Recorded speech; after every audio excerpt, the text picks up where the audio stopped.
forward a lot of men saying that there's a good deal of gay sex abuse underway in the world of wrestling, and everybody all these years has been scared to step forward. Now come forward a number of people to say, because I wouldn't have sex with another guy in the game, I couldn't get promoted, including three, honestly, some... Well, listen, while you're laughing, this has been a not-so-funny issue for women.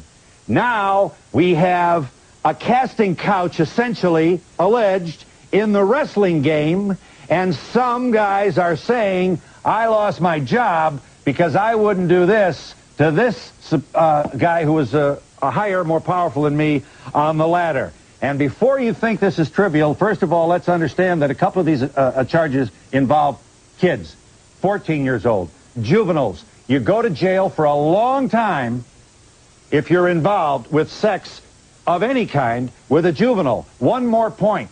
The Wrestling Federation, you know how you tee-hee, ha-ha, what a joke, hoo-hoo, $1.7 billion in 1990.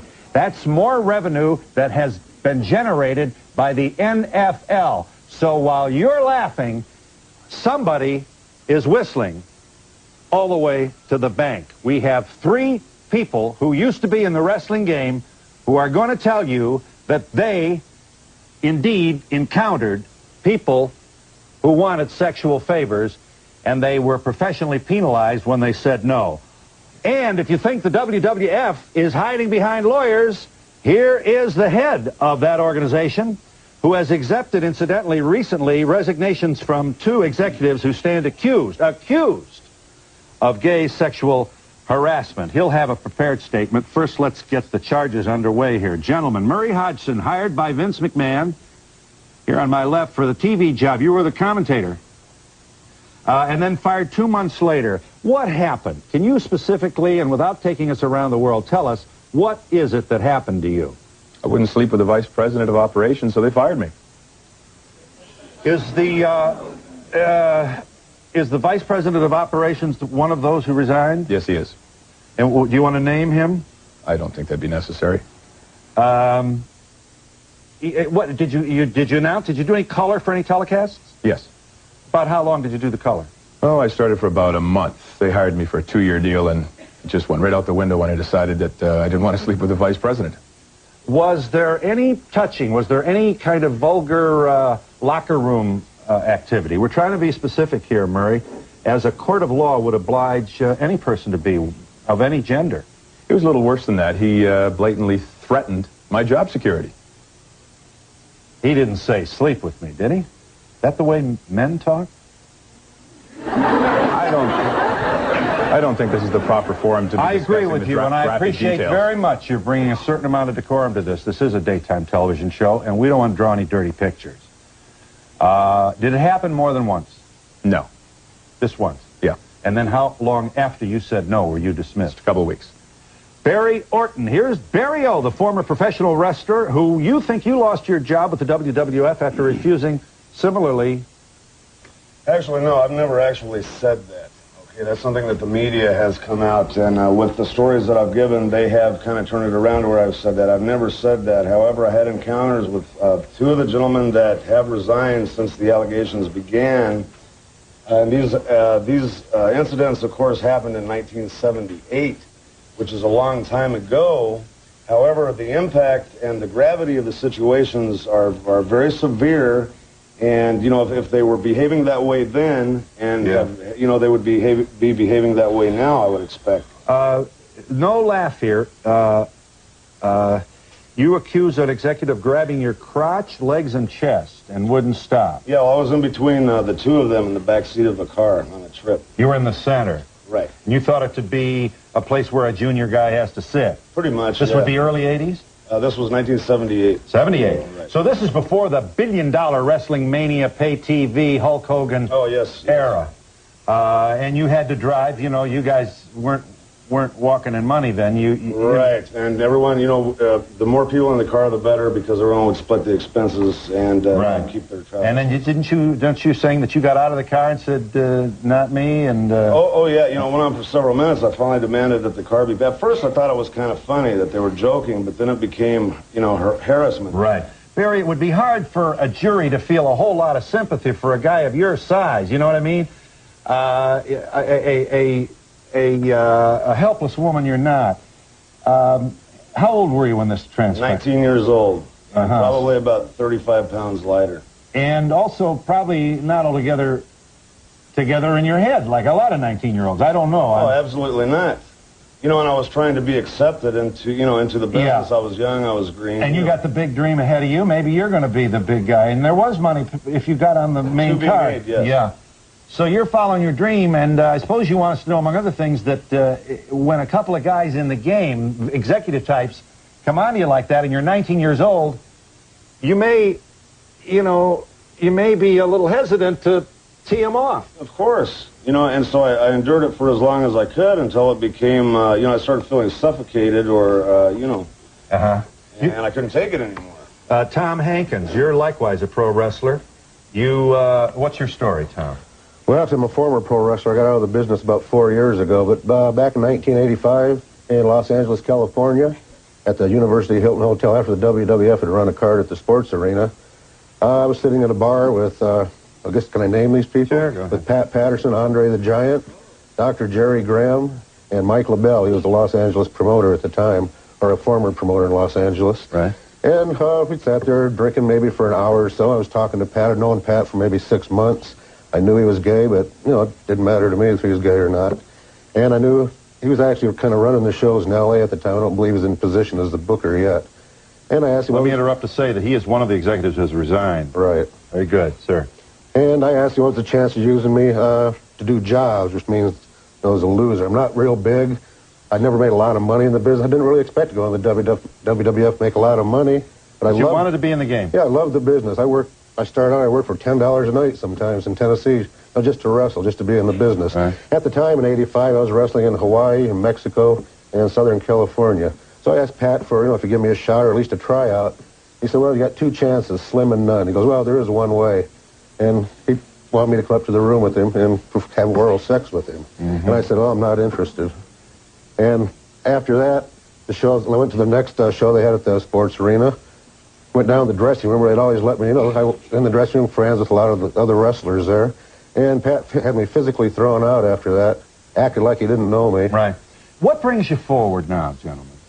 Actually, I came forward because when Vince said Barry's charges are ridiculous, it was just, I knew it was something that went on in the business, and anybody in this business really knew about it, knew what was going on with Patterson. So this is like this is a feature of this culture that has been underway for a long time. And because it often involves near jobless, vulnerable young males who wanted to be either in the game or on the card, they'd back up and nobody wanted to blow any whistles. And I think, if I may, this also should be said, you didn't get a lot of press scrutiny. Nobody took you seriously anyway. Mainstream sports press today doesn't. And Mushnick of the New York Post writes a piece, Phil Mushnick of the New York Post, his lead last week, the billion-dollar pro wrestling empire is about to be shaken to its foundations by a teenage boy scandal, the Post has learned. All right, here's part of the story then, and Mr. McMahon, sir, you are the boss. You are what we would call in my neighborhood, when we were growing up, a successful big shot. This is some operation you have. Over $1 billion in annual revenue.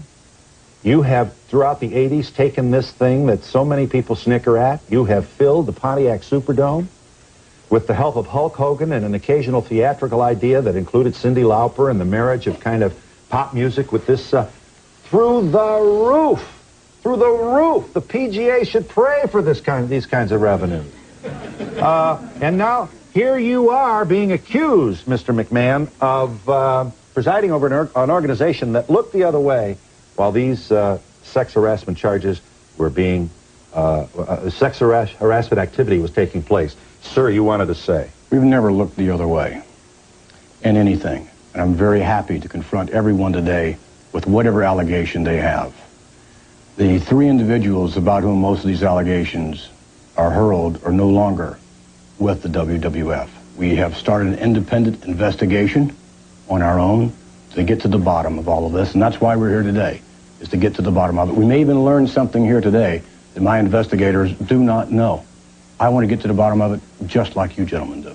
What would you like to say to him? Anybody? I'd like to say that it's about time, because up until now you've been animately denying that not only that this is taking place, but that, and you're saying that you knew nothing of it, and I just find that really difficult to believe. Well, there's no reason.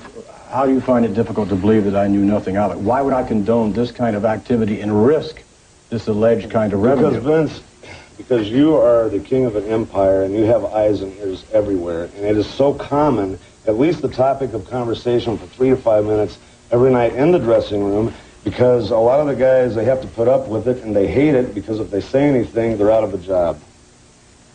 I don't believe that to be the case, but there may be some of it. If that's the case, then let's get to the bottom of it.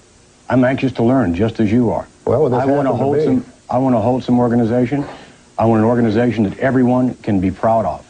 I want to get to the bottom of it, just like you do. This happened to me. I tried to call you. I called the WWF offices. You were always in a meeting. They took my number, said you'd return my call. But, you didn't want to talk to me, basically. And I'm sure at the time you didn't know who I was, didn't know what I had to say. But, I tried to explain it to whoever I talked to, and I called. And, they didn't want this was when, sir? 1985. I don't recall the telephone Has call. there been any lawsuit? Do you believe that sexual harassment exists in your workplace?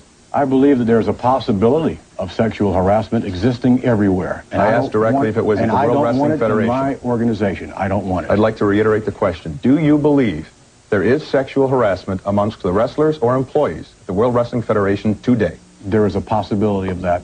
That's why I have these independent investigators to come in. And who are these independent investigators? Fairfax Group Limited. And I would like, to hear what you have to say, and everyone has to say. I want to get to the bottom of it. Would you therefore believe that because of all these allegations coming forward and more corroborating evidence proving that there's no doubt sexual harassment is running rampant in the World Wrestling Federation, that you are definitely going to come public and do something about it? Why wouldn't I? If in fact that is the case, why wouldn't I do something about it? Why would I risk what we have? Because you haven't done anything about it until it became public, because you thought it was underwater. Because I had no knowledge of it. I made knowledge of it to you when I was fired, and you just blew it off and let me go. I retained a lawyer. Because you were not very good. You were not a very good announcer. You could not. That's the only reason why you were fired. You could not make the transition from radio to television. That is the only reason why you were fired. I would like to remind you, sir, that I have a 2-year contract. 2 years. You also have a clause in your contract that states, and as you know, you were hired on a trial basis. I was not hired on a trial basis. You do not have a contract? Mr. McMahon, I have a 2-year deal with your firm. In that contract, you will note, in a clause, it states very clearly, and I have it outlined for all to see here today, that you can be fired almost at whim if, in fact, you're not doing a good job. You did a horrible job. That's the only reason why you were fired.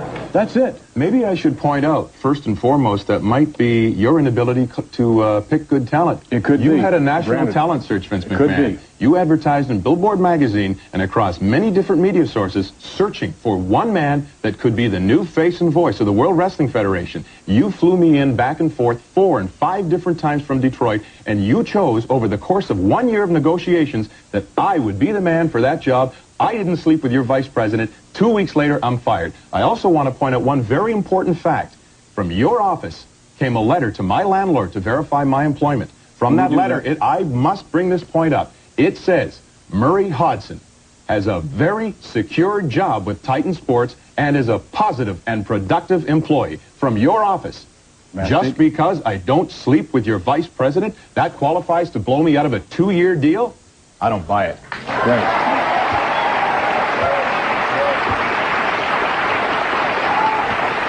Well,